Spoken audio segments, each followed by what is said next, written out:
اس لڑکی کی بدروح نے تمہیں دیکھ لیا ہے اور تمہاری روح کے ساتھ دل بہلا رہی ہے۔ یہ مجھے نقصان تو نہیں پہنچائے گی؟ مہدی الحسن نے حکیم کی بات سے متاثر ہو کر پوچھا۔ بدروح کی دوستی اچھی تو نہیں ہوتی، کیا آپ اس بدروح سے نجات دلا سکتے ہیں؟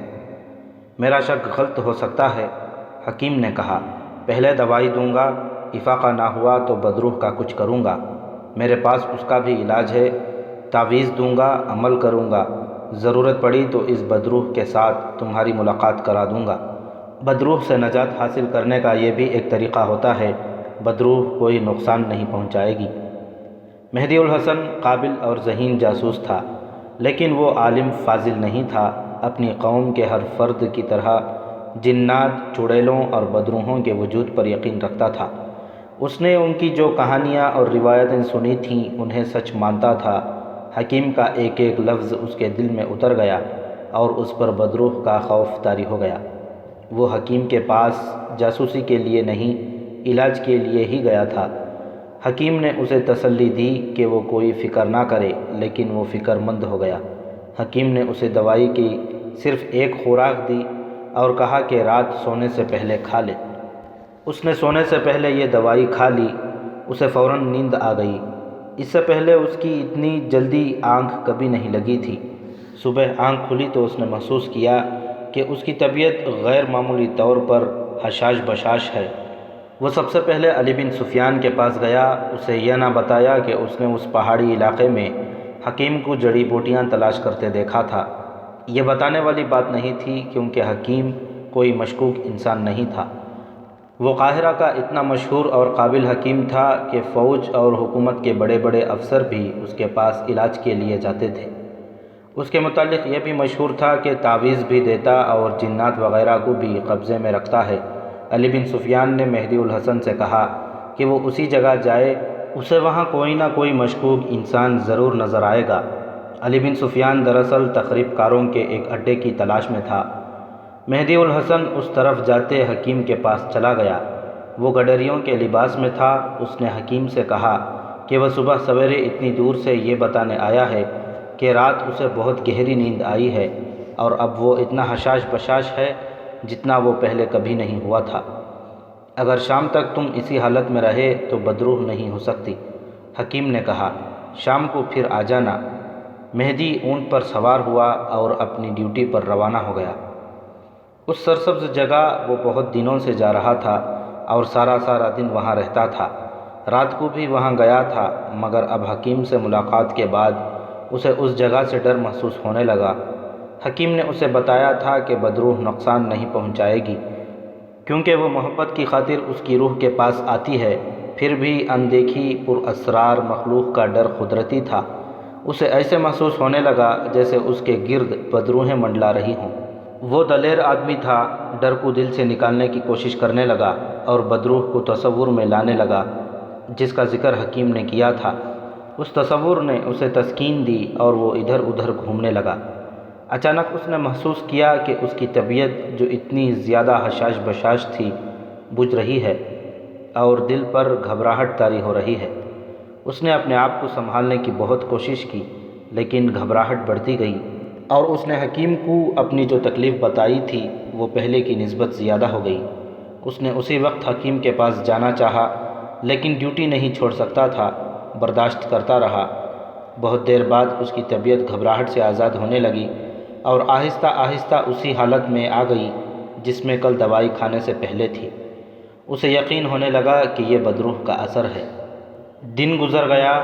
اس نے اونٹوں اور بھیڑ بکریوں کو اکٹھا کیا اور انہیں وہاں لے گیا جہاں روزانہ لے جایا کرتا تھا۔ اونٹ پر سوار ہو کر وہ شہر میں حکیم کے پاس چلا گیا۔ اسے اپنی طبیعت کی یہ تبدیلی بتائی۔ حکیم نے بدروح کے شک کا اظہار کیا، لیکن ایک روز اور دوائی کھانے کو کہا۔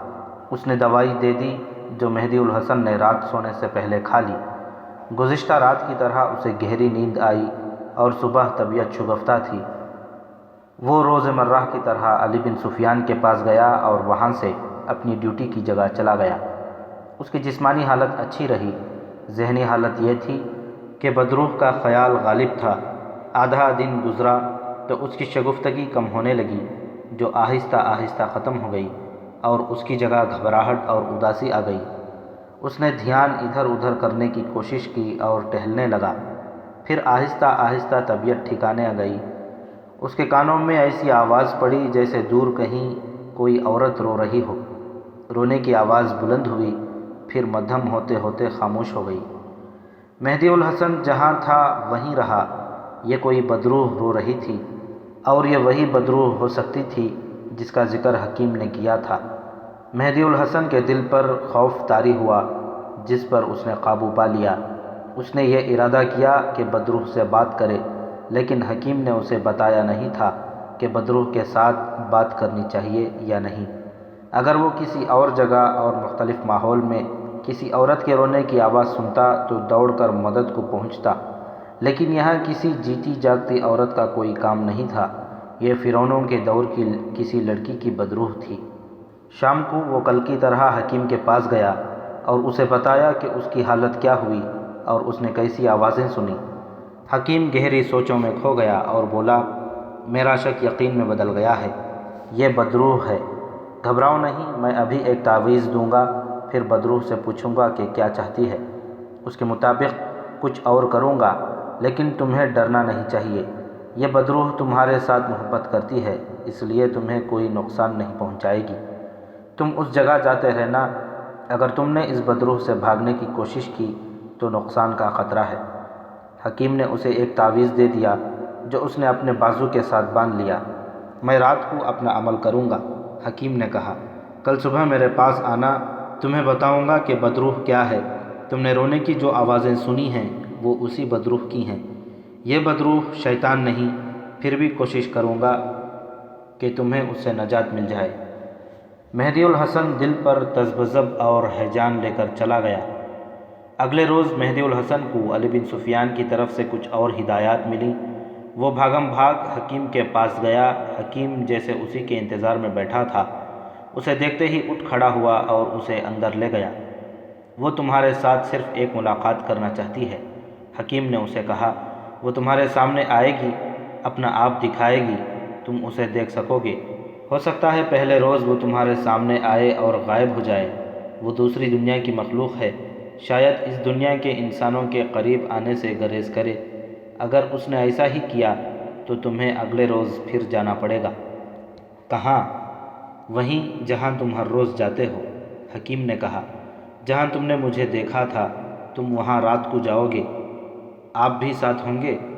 نہیں، حکیم نے جواب دیا۔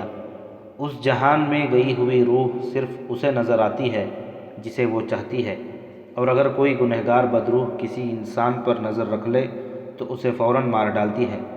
یہ بدروح جو تمہیں ملنا چاہتی ہے کسی کو پریشان کرنے والی نہیں۔ اس کے رونے کو سمجھو، وہ مظلوم ہے، محبت کی پیاسی ہے۔ میں نے رات جب اسے حاضر کیا تو وہ زار و قطار روئی، اور اس نے میری منت کی کہ اس شخص کو تھوڑی دیر کے لیے میرے پاس بھیج دو، پھر ہمیشہ کے لیے چلی جاؤں گی۔ اگر یہ باتیں کوئی اور کر رہا ہوتا تو مہدی الحسن پر اتنا زیادہ اثر نہ ہوتا جتنا اس نے قبول کیا۔ یہ باتیں اس حکیم کی زبان سے نکل رہی تھیں جس سے مہدی الحسن کے بڑے حاکم بھی متاثر تھے۔ وہ حکیم بھی تھا اور عالم بھی۔ اس کے بولنے کا انداز ایسا تھا جو سننے والے کی روح میں اتر جاتا تھا۔ اس نے مہدی الحسن کو یقین دلایا کہ رات کو اس بدروح کی ملاقات سے اس پر کوئی خوف طاری نہیں ہوگا، اور اسے نقصان نہیں بلکہ شاید کچھ فائدہ بھی ملے۔ ایک احتیاط بھی ضروری ہے، حکیم نے اسے کہا۔ کسی کے ساتھ اس بدروح کے متعلق یا اس کی ملاقات کے متعلق کوئی بات نہ کرنا۔ اگر تم نے یہ راز فاش کر دیا تو نقصان کا خطرہ ہے۔ تم اپنی دنیا کے انسانوں کو دھوکہ دے سکتے ہو۔ عالم غیب میں گئی ہوئی روح کا راز فاش کرو گے تو میں بتا نہیں سکتا کہ تمہارے جسم کے کون سے 2 اعضاء ہمیشہ کے لیے بیکار ہو جائیں گے۔ دونوں ٹانگیں سوکھ جائیں گی، یا دونوں بازو یا دونوں آنکھیں بینائی سے محروم ہو جائیں گی۔ اب میں تمہیں جو بات بتانے لگا ہوں یہ بھی ایک راز ہے۔ یہ راز تمہیں اس لیے دے رہا ہوں کہ تم عبرت حاصل کرو۔ یہاں کی فوج کے 2 اعلیٰ رتبے کے کمانڈر رات کے وقت مارے گئے ہیں۔ کسی کو معلوم نہیں کہ وہ کس طرح مرے ہیں۔ مجھے 2-3 بدروحوں نے بتایا ہے کہ انہیں بدروحوں نے مارا ہے۔ انہوں نے بدروحوں کے راز فاش کر دیے تھے۔ وہ کس طرح؟ مہدی الحسن گوار گڈریا اور صحرائی خانہ بدوش بنا ہوا تھا، لیکن وہ دراصل جاسوس تھا۔ وہ ان دو کمانڈروں کی موت کا سراغ لینا چاہتا تھا۔ اس نے حکیم سے تفصیل پوچھی۔ میں ایسی راز کی بات کسی کو نہیں بتا سکتا، حکیم نے کہا۔ جتنی اجازت تھی اتنی بتا دی ہے۔ تم بالکل خاموش رہنا، اپنے اس راز کے ساتھ واسطہ رکھو جو میں تمہیں بتا رہا ہوں۔ یہ بھی نہ سوچنا کہ میں تمہاری ذات میں کسی لالچ اور کسی اجرت کے بغیر اتنی دلچسپی کیوں لے رہا ہوں۔ میں ان روحوں اور بدروحوں کی خواہشات کا پابند ہوں۔ اگر میں انہیں ناراض کر دوں تو میرا علم بیکار ہو جائے گا، اور بدروحیں میرا بھی وہی حشر کر دیں جو وہ اپنے دشمنوں کا کرتی ہیں۔ اس روح نے جو تمہیں دیکھ کر روتی ہے، مجھے کہا ہے کہ میں اس کے ساتھ تمہاری تھوڑی سی دیر کی ملاقات کرا دوں، تو یہ میرا فرض ہے کہ اس کی خواہش پوری کروں۔ اگر میں اس سے نہ ملوں تو کیا ہوگا؟ وہ بدروح بن کر تمہاری روح پر اپنا سایہ کرے گی۔ حکیم نے جواب دیا، تم نے مجھے اپنی جو تکلیف بتائی تھی وہ کوئی جسمانی تکلیف نہیں، یہ روحانی عارضہ ہے۔ اس نے تم پر ابھی اپنا پورا اثر نہیں ڈالا تھا۔ تم کوئی نیک انسان ہو، تمہاری نیکی تمہارے کام آئی ہے۔ تم نے میرے ساتھ اس تکلیف کا ذکر کر دیا۔ خدائے ذوالجلال جس پر رحمت فرمانا چاہتے ہیں، اس کے لیے وہ کسی انسان کو سبب بنا دیتے ہیں۔ یہ کرشمہ اللہ کی ذات کا ہے کہ تم نے مجھے وہاں دیکھ لیا اور ہم دونوں ملے۔ اس رحمت سے ڈرو نہیں۔ اگر تم اس بدروح کی ملاقات کی خواہش کر دو گے تو وہ اس دنیا میں تمہیں بہت فائدے دے گی۔ ایک فائدہ یہ ہو سکتا ہے کہ وہ نہایت خوبصورت لڑکی کے روپ میں گوشت پوست کا زندہ جسم بن کر تمہیں جب چاہو گے ملا کرے گی۔ تم اسے بیوی بنا کر گھر رکھ سکتے ہو، اور اگر وہ زیادہ مہربان ہو گئی تو مجھے یقین ہے کہ وہ تمہیں کسی فرعون کے مدفون خزانے کا بھید بتا دے، اور ایسا ذریعہ پیدا کر دے کہ تم یہ خزانہ نکال کر اس بدروح کو ساتھ لے کر مصر سے کہیں دور چلے جاؤ اور کسی خطے کے بادشاہ بن جاؤ۔ ملاقات کب ہوگی؟ آج رات چلے جاؤ گے، حکیم نے کہا۔ حکیم نے اسے ایک اور تعویذ دیا اور بہت سی ہدایات دیں، خطروں سے بھی آگاہ کیا اور فائدے بھی بتائے، اور زور دے کر کہا کہ ڈرنا نہیں۔ وہاں پہنچنے کا وقت بھی بتایا جو رات تاریک ہو جانے کے کچھ دیر بعد کا تھا۔ مہدی الحسن عجیب و غریب سے تاثرات لے کر وہاں سے اٹھا اور اپنی روزمرہ کی ڈیوٹی پر چلا گیا۔ دن وہاں گزارا اور سورج غروب ہونے سے بہت پہلے واپس چلا گیا۔ رات تاریک ہوئی تو پھر وہ وہاں موجود تھا، مگر اب ڈیوٹی پر نہیں، بدروح کی ملاقات کے لیے گیا تھا۔ ایسی تاریک تنہائی اور ایسے سنسان ماحول میں اسے خوفزدہ ہونا چاہیے تھا، لیکن حکیم کی باتیں اسے حوصلہ دے رہی تھیں۔ اس نے بازو کے ساتھ 2 تعویذ باندھ رکھے تھے اور وہ اپنے طور پر کوئی ورد بھی کر رہا تھا۔ وہ اس جگہ پہنچ گیا جو اسے حکیم نے بتائی تھی۔ یہ پہاڑیوں کے اندر تھی، درخت بھوتوں کی طرح نظر آتے تھے۔ ماحول اس قدر خاموش تھا کہ مہدی الحسن کو اپنے دل کی دھڑکن بھی سنائی دے رہی تھی۔ اسے رونے کی وہی آواز سنائی دی جو اس نے دن کو سنی تھی۔ وہ اس آواز کی طرف چل پڑا۔ کچھ دیر خاموشی طاری رہی۔ وہ ذرا سا چل کر رک گیا۔ اب کے رونے کی آواز اس کے عقب سے آنے لگی۔ یہ بھی دور تھی۔ وہ اس طرف چل پڑا۔ اس جگہ سے وہ واقف تھا، اس لیے آسانی سے چلا جا رہا تھا۔ یہ آواز بھی خاموش ہو گئی۔ مہدی الحسن نے بلند آواز سے کہا، مجھے اپنا آپ دکھاؤ گی یا اسی طرح ڈراتی رہو گی؟ اسے اپنے یہی الفاظ سنائی دیے۔ اگر اسے یہ علم نہ ہوتا کہ یہ اس کی اپنی صدائے بازگشت ہے تو وہ ڈر کے مارے بھاگ جاتا۔ یہ صحرائی پہاڑیاں تھیں جو دیواروں کی طرح کھڑی تھیں۔ ان میں سے زیادہ تر عمودی اور کچھ ڈھلانی تھیں۔ مہدی الحسن کو اپنی آواز 3-4 بار سنائی دی۔ اس کی آواز ماحول اور فضا میں گھومتی اور تیرتی محسوس ہوتی تھی۔ اس آواز کی گونج تاریک فضا میں تحلیل ہو گئی تو اسے ایک نسوانی آواز سنائی دی، مجھ سے ڈرو نہیں، آگے آؤ۔ یہ آواز دور سے آئی تھی۔ یہ اسے کئی بار سنائی دی اور آہستہ آہستہ ختم ہو گئی۔ آواز پھر آئی، اب بے وفائی نہ کرنا، میں 2000 سال سے تمہاری راہ دیکھ رہی ہوں۔ مہدی الحسن کو یہ الفاظ کئی بار سنائی دیے۔ پھر مہدی الحسن کی آواز ابھری اور بار بار سنائی دینے کے بعد خاموش ہو گئی۔ اس طرح دونوں طرف سے آوازیں ابھرتیں، بھٹکتیں اور گونجتی رہیں۔ بدروح کی آواز میں التجا تھی، جس سے مہدی الحسن کا خوف دور ہو گیا۔ وہ ان پہاڑیوں میں اندر تک چلا گیا۔ اسے سامنے روشنی کی چمک دکھائی دی جو آسمانی بجلی کی طرح چمکی اور بجھ گئی۔ اس چمک میں اس نے دیکھ لیا کہ وہ کہاں ہے۔ اسے اس چمک میں اس سرنگ کا دہانہ نظر آیا تھا جس میں سے وہ گزر کر ایک بار دوسری طرف گیا تھا۔ وہ وہیں رک گیا۔ کچھ دیر بعد روشنی پھر چمکی اور اس میں اسے سرنگ کے دہانے میں کوئی انسان کھڑا نظر آیا۔ روشنی جانے کہاں سے آ رہی تھی، یہ اتنی لمبی چوڑی تھی کہ دہانے میں کھڑا انسان صاف نظر آتا تھا۔ وہ اس سے کم و بیش 50 قدم دور تھا۔ اس نے غور سے دیکھا، چہرہ بڑی ہی خوبصورت لڑکی کا تھا۔ صرف چہرہ نظر آتا تھا، باقی سارا جسم سفید کفن میں لپٹا ہوا تھا۔ مہدی الحسن ڈرنے لگا۔ اسے نسوانی آواز سنائی دی، مجھ سے ڈرو نہیں، 2000 سال سے تمہاری راہ دیکھ رہی ہوں۔ وہ آگے بڑھا، چند قدم چلا ہوگا کہ کفن سے ایک بازو باہر آیا جو مہدی الحسن کی طرف بڑھا۔ ہاتھ کی ہتھیلی اس طرح آگے ہوئی جیسے اشارہ کیا ہو کہ آگے نہ آنا۔ مہدی الحسن وہیں رک گیا۔ روشنی بجھ گئی۔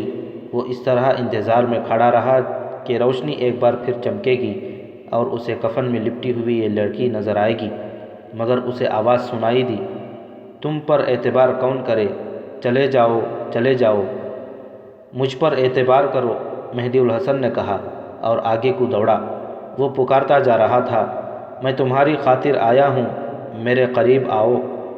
وہ سرنگ کے دہانے میں جا رکا۔ اس سرنگ کے اندر سے آواز سنائی دی، کل آنا، چلے جاؤ، تم فانی دنیا کے انسان ہو، تمہارے وعدے بھی فانی ہیں۔ مہدی الحسن سرنگ کے اندر چلا گیا اور آگے ہی آگے چلتا گیا۔ اسے سرنگ کا دوسرا دہانہ دکھائی دیا۔ سرنگ کے اندر کی نسبت باہر تاریکی کم تھی، اس لیے سرنگ کا دہانہ نظر آ رہا تھا۔ سرمئی سی اس روشنی میں ایک لمبوترا سایہ دکھائی دیا جو فوراً غائب ہو گیا۔ یہ کفن میں لپٹی ہوئی لڑکی جیسا تھا۔ مہدی الحسن دوڑ پڑا، ٹھوکر کھا کر گرا اور اٹھ کر پھر دوڑا۔ اگلے دہانے میں جا کر اس نے آوازیں دیں مگر اسے اپنی ہی پکار کی صدائے بازگشت کے سوا کوئی جواب نہ ملا۔ رونے کی آواز بھی نہ ابھری۔ بدروح نے بھی اسے نہ پکارا۔ وہ مایوس ہو کر واپس چل پڑا۔ ابھی وہ سرنگ کے وسط ہی میں تھا کہ اسے سرنگ کے سامنے والے دہانے میں روشنی دکھائی دی، مگر اس روشنی میں کفن میں لپٹی ہوئی لاش نہیں تھی۔ روشنی بجھ گئی۔ مہدی الحسن سرنگ سے نکل گیا۔ اسے سامنے اور ذرا بائیں کو بلندی پر روشنی کا دھوکہ ہوا، مگر وہ کسی اور طرح کی روشنی تھی، جیسے کسی نے کھڈ میں یا چٹان کے پیچھے آگ جلا رکھی ہو۔ مہدی الحسن نے کچھ سوچا اور ادھر کو چل پڑا جدھر سے آیا تھا۔ وہ اس پہاڑی علاقے سے نکل گیا۔ اس کا اونٹ باہر بندھا تھا۔ وہ اونٹ پر سوار ہوا اور قاہرہ کی سمت روانہ ہوا۔ اس کی ذہنی کیفیت ایسی تھی جس میں ڈر اور خوف نہیں بلکہ اضطراب اور ہیجان تھا۔ وہ ان دو روشنیوں کے متعلق سوچ رہا تھا، ایک وہ جس میں اسے کفن میں لپٹی ہوئی لاش نظر آئی تھی اور دوسری وہ جو اسے بلندی پر دکھائی دی تھی۔ بلندی والی روشنی آگ کی تھی۔ وہ اپنے ٹھکانے پر پہنچ گیا۔ رات بہت گزر گئی تھی پھر بھی اسے نیند نہ آئی۔ بار بار کفن میں لپٹی ہوئی لڑکی کا چہرہ اس کے سامنے آتا تھا اور یہ ارادہ اسے تڑپا دیتا تھا کہ وہ رات وہیں گزارے اور اس لڑکی کو قریب سے دیکھ کر لوٹے۔ عادت کے مطابق وہ صبح وقت پر اٹھا، مشین کی طرح روزمرہ کے کام کیے، علی بن سفیان کے پاس جا کر نئی ہدایات لیں، جن میں ایک یہ تھی کہ اس علاقے میں اس کی ڈیوٹی ختم کر دی گئی تھی۔ اسے شہر کے باہر کسی اور جگہ جانے کو کہا گیا۔ مجھے ابھی وہیں جانے دیں جہاں اتنے دنوں سے جا رہا ہوں، مہدی الحسن نے کہا۔ مجھے توقع ہے کہ ان پہاڑی میں مجھے کچھ مل جائے گا۔ میں 2-3 روز بعد آپ کو بتا سکوں گا کہ یہ علاقہ صاف ہے یا نہیں۔ علی بن سفیان اس کے مشورے کو نظر انداز نہیں کر سکتا تھا۔ وہ کوئی عام قسم کا جاسوس نہیں تھا، اس شعبے کا عہدیدار تھا اور تجربے کے لحاظ سے وہ قابل اعتماد تھا۔ کچھ دیر کی بحث اور غور و خوض کے بعد علی بن سفیان نے اپنے اسی علاقے میں جانے کی اجازت دے دی۔ مہدی الحسن بدروح سے ملے بغیر اس علاقے کو چھوڑنا نہیں چاہتا تھا۔ یہ شاید پہلا موقع تھا کہ اس نے فرض پر اپنی ذاتی خواہش کو ترجیح دی تھی۔ علی بن سفیان کو ذرا سا بھی شک ہوتا کہ وہ کسی اور چکر میں اپنی ڈیوٹی بدلنے سے گریز کر رہا ہے تو اسے کبھی نہ جانے دیتا۔ ایک تجربہ کار جاسوس اور سراغ رساں اپنے آپ کو ایسے خطرے میں ڈال رہا تھا جس میں اس کی جان ضائع ہو سکتی تھی۔ مہدی الحسن حکیم کے پاس گیا اور اسے رات کی واردات سنائی۔ حکیم نے آنکھیں بند کر لیں اور منہ ہی منہ میں کچھ بڑبڑاتا رہا۔ تھوڑی دیر بعد اس نے آنکھیں کھولیں اور مہدی الحسن کی آنکھوں میں جھانکا۔ آج رات پھر جاؤ، حکیم نے اسے کہا۔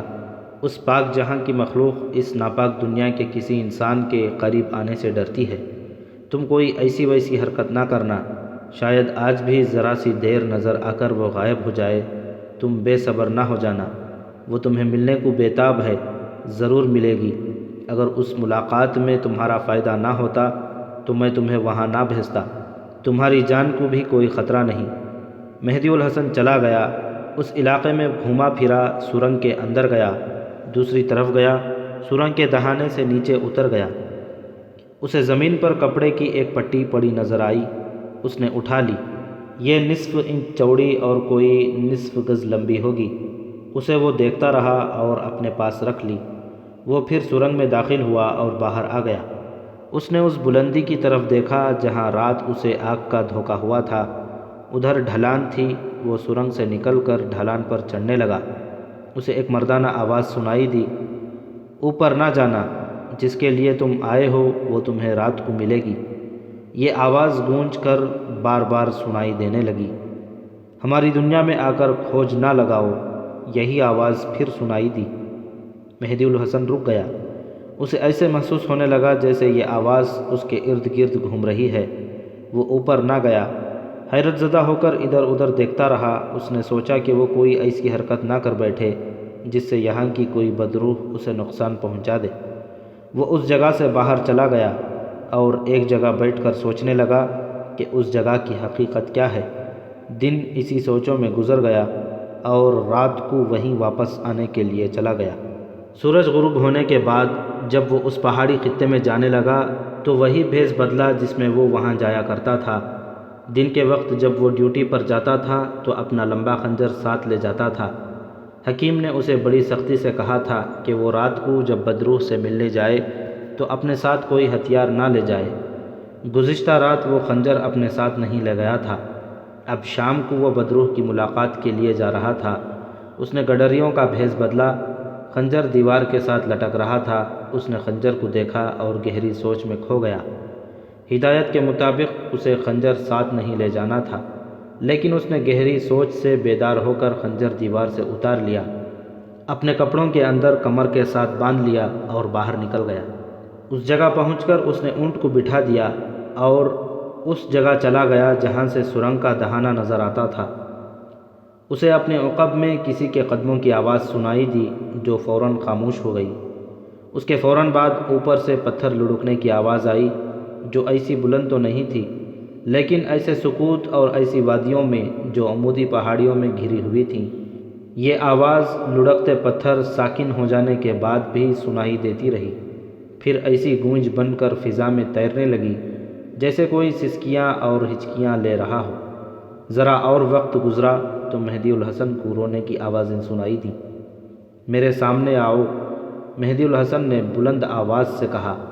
میری دنیا ناپاک ہے، میں ناپاک نہیں ہوں، تم مجھے پھر چھوڑ کر چلے جاؤ گے؟ یہ نسوانی آواز کہیں قریب سے آئی۔ مہدی الحسن کی آواز اور یہ نسوانی آواز یوں بار بار سنائی دینے لگی جیسے ایک دوسرے کے تعاقب میں دوڑ رہی ہوں۔ روشنی چمکی اور بجھ گئی جس سے مہدی الحسن کو سرنگ کا دہانہ نظر آیا۔ وہ دبے پاؤں تیز قدم آگے چلا گیا اور سرنگ کے دہانے سے ذرا نیچے ایک بڑے پتھر کے پیچھے چھپ گیا۔ اس نے ادھر اوپر دیکھا جہاں گزشتہ رات اسے آگ کا دھوکا ہوا تھا۔ وہ دھوکا آج بھی موجود تھا۔ سرنگ کا دہانہ ذرا بلند ہوا، وہ پیٹ کے بل سرکتا اوپر چلا گیا اور وہ چند لمحوں بعد دہانے کے اندر تھا۔ وہاں سے اس نے چھپ کر ادھر اوپر دیکھا جدھر اسے آگ کا دھوکا نظر آیا تھا۔ اب چونکہ وہ خود بھی بلندی پر تھا اس لیے اسے وہاں آگ کی ایسی روشنی دکھائی دی جس کا شعلہ کہیں چھپا ہوا تھا۔ اسے سرنگ کے اندر سے کسی عورت کی آواز سنائی دی، 2000 سال سے تمہاری راہ دیکھ رہی ہوں، آگے آؤ۔ مہدی الحسن سرنگ کی دیوار کے ساتھ ساتھ اور اندر کو چل پڑا۔ اسے خیال آیا کہ حکیم نے اسے کہا تھا کہ اپنے ساتھ کوئی ہتھیار نہ لے جانا ورنہ اس لڑکی کی روح سامنے نہیں آئے گی۔ اس کے پاس 1.5 فٹ لمبا خنجر تھا اور بدروح بول رہی تھی۔ وہ اور آگے چلا گیا اور سرنگ کے وسط میں پہنچ گیا۔ سرنگ فراخ تھی، اسے کوئی آتا محسوس ہوا۔ وہ دیوار کے ساتھ لگ کر بیٹھ گیا۔ اس کے قریب سے کوئی گزرنے لگا۔ اتنے گھپ اندھیرے میں بھی اس نے اندازہ لگا لیا کہ یہ وہی لڑکی ہے اور یہ کفن میں لپٹی ہوئی ہے۔ لڑکی رک گئی اور اس نے رونے کی آواز نکالی۔ مہدی الحسن نے یہ آواز پہلے کئی بار سنی تھی۔ اس کا دل بہت زور زور سے دھڑکنے لگا۔ کفن میں لپٹی ہوئی لاش آگے کو سرکی۔ عین اس وقت دہانے پر روشنی چمکی اور بجھ گئی۔ مہدی الحسن اٹھا اور بجلی کی تیزی سے پیچھے سے لاش کو دبوچ لیا۔ لاش کی آواز سنائی دی، او بدبخت، تمہیں کس وقت مذاق سوجھا ہے؟ چھوڑو مجھے، شکار انتظار میں کھڑا ہے۔ مہدی الحسن نے جس شک میں جان کی بازی لگا کر اسے پکڑا تھا وہ شک صحیح ثابت ہوا۔ اس نے سوچ لیا تھا کہ یہ بدروح ہوئی تو اس کے ہاتھ نہیں آئے گی اور اس کی جان نکل جائے گی، اور اگر یہ کوئی دھوکہ ہوا تو اسے بڑا موٹا شکار مل جائے گا۔ کفن میں لپٹی ہوئی اس عورت کی آواز سنتے ہی مہدی الحسن سرگوشی میں بولا، اونچی آواز نکالی تو خنجر ایک پہلو میں گھونپ کر دوسرے پہلو سے نکال دوں گا۔ میں تمہارا دل اور کلیجہ منہ کے راستے نکال کر کھا جاؤں گی۔ عورت نے کہا، میں روح ہوں۔ مہدی الحسن نے اسے ایک بازو سے دبوچے رکھا اور دوسرے ہاتھ سے خنجر نکال کر اس کی نوک عورت کے پہلو میں رکھ دی۔ سرنگ کے سامنے والے دہانے پر ایک بار پھر روشنی چمکی۔ مہدی الحسن کا ادھر جانا پرخطر تھا۔ میں اسی لیے تمہیں اپنے قریب نہیں آنے دیتی تھی کہ تم فریبی اور فانی دنیا کے انسان ہو۔ عورت نے رندی ہوئی اور اثر انگیز آواز میں کہا، 2000 سال سے تمہاری راہ دیکھ رہی ہوں۔ تمہارا انتظار ختم ہو گیا ہے۔ مہدی الحسن نے کہا، اب تم روحوں کی پاک دنیا میں واپس نہیں جاؤ گی، تم اب میری ناپاک دنیا کی عورت ہو۔ میں عورت نہیں، اس نے کہا، میں جوان لڑکی ہوں، میں حسین لڑکی ہوں۔ میں اونچا نہیں بولوں گی، میری بات غور سے سن لو۔ میں جانتی ہوں کہ تم کون ہو اور یہاں کیوں آئے ہو۔ تم مجھے اتنے اچھے لگتے ہو کہ میں نے تمہیں حاصل کرنے کا فیصلہ کر لیا اور یہ طریقہ اختیار کیا ہے۔ تو چلو میرے ساتھ۔ مہدی الحسن نے کہا، نہیں۔ لڑکی نے کہا، تم میرے ساتھ چلو۔ میں تمہارے ساتھ گئی تو ہم دونوں بھوکے مریں گے، تم میرے ساتھ آئے تو فرعونوں کا خزانہ ہمارا ہوگا، پھر تمہیں ویرانوں میں بھٹکتے پھرنے اور تھوڑی سی تنخواہ کے عوض جاسوسی کرتے پھرنے کی ضرورت نہیں پڑے گی۔ تم یہاں کیا کر رہی ہو؟ خزانہ نکال رہے ہیں۔ لڑکی نے کہا، میں بہت سے آدمیوں کے ساتھ ہوں۔ وہ سب کہاں ہیں؟ میرے ساتھ چلو، سب تمہارا استقبال کریں گے۔ لڑکی نے کہا، مجھے روشنی میں دیکھو گے تو خزانوں کو اور اپنی دنیا کو بھول جاؤ گے۔ مہدی الحسن جو خوشبو اس لڑکی کے جسم سے سونگھ رہا تھا وہ اس پر خمار طاری کر رہی تھی۔ اس نے اس لڑکی کو جب اپنے بازوؤں میں دبوچا تو اس نے محسوس کر لیا تھا کہ یہ جسم ایمان خریدنے کا اثر رکھتا ہے۔ لڑکی کی آواز میں ترنم تھا، اس پر نشہ طاری ہو چلا تھا۔ اس لمحے سرنگ کے دہانے پر روشنی پھر چمکی۔ مہدی الحسن بیدار ہو گیا۔ اس نے لڑکی سے یہ پوچھنا مناسب نہ سمجھا کہ اس کے آدمی سرنگ کے پیچھے بھی ہیں یا نہیں۔ سامنے کے دہانے کی طرف وہ نہیں جانا چاہتا تھا کیونکہ ادھر کے متعلق اسے یقین تھا کہ ادھر آدمی ہوں گے اور روشنی کا انتظام تو ادھر تھا ہی۔ اٹھو، اس نے لڑکی کو اٹھایا اور کہا، کفن اتارو۔ مہدی الحسن نے کفن سے لمبی اور چوڑی پٹیاں پھاڑیں۔ ایک سے لڑکی کے ہاتھ پیٹھ پیچھے باندھ دیے، دوسری پٹی سے اس کی ٹانگیں ٹخنوں کے قریب سے باندھیں، تیسری پٹی اس کے منہ پر باندھ کر اسے کندھے پر ڈال لیا۔ خنجر ہاتھ میں رکھا اور وہ سرنگ کے پچھلے دہانے کی طرف چل پڑا۔ اسے وہاں سے بہت جلدی نکلنا تھا۔ گزشتہ رات جب مہدی الحسن یہاں آیا تھا تو وہ بدروح سے ہی ملنے آیا تھا۔ سرنگ کے دہانے پر وہ روشنی کی چمک میں اسے نظر آئی اور غائب ہو گئی تھی۔ مہدی نے دہانے پر جا کر ایک تو دہانے کے سامنے بلندی پر روشنی سی دیکھی تھی اور پھر وہ سرنگ کے اندر گیا تھا تو اس نے دوسرے دہانے میں سے ایک سایہ سا باہر جاتے دیکھا تھا۔ دن کے وقت وہ پھر سرنگ میں سے گزر کر دوسری طرف گیا تو اسے کپڑے کی ایک باریک سی پٹی زمین پر پڑی نظر آئی تھی۔ اسے پٹی دیکھتے ہی یاد آ گیا کہ میت پر کفن ایسی ہی پٹیوں سے باندھا جاتا ہے۔ وہ چونکہ علی بن سفیان کا تربیت یافتہ تھا، اس لیے وہ ذرا ذرا سی چیزوں اور لطیف سے اشاروں کو بہت اہمیت دے رہا تھا۔ وہ جب آج رات بدروح کی ملاقات کے لیے چلا تھا تو اس نے حکیم کے منع کرنے کے باوجود خنجر ساتھ لے لیا تھا۔ یہ آزمائش کا ایک طریقہ تھا۔ خنجر کے باوجود بدروح آ گئی۔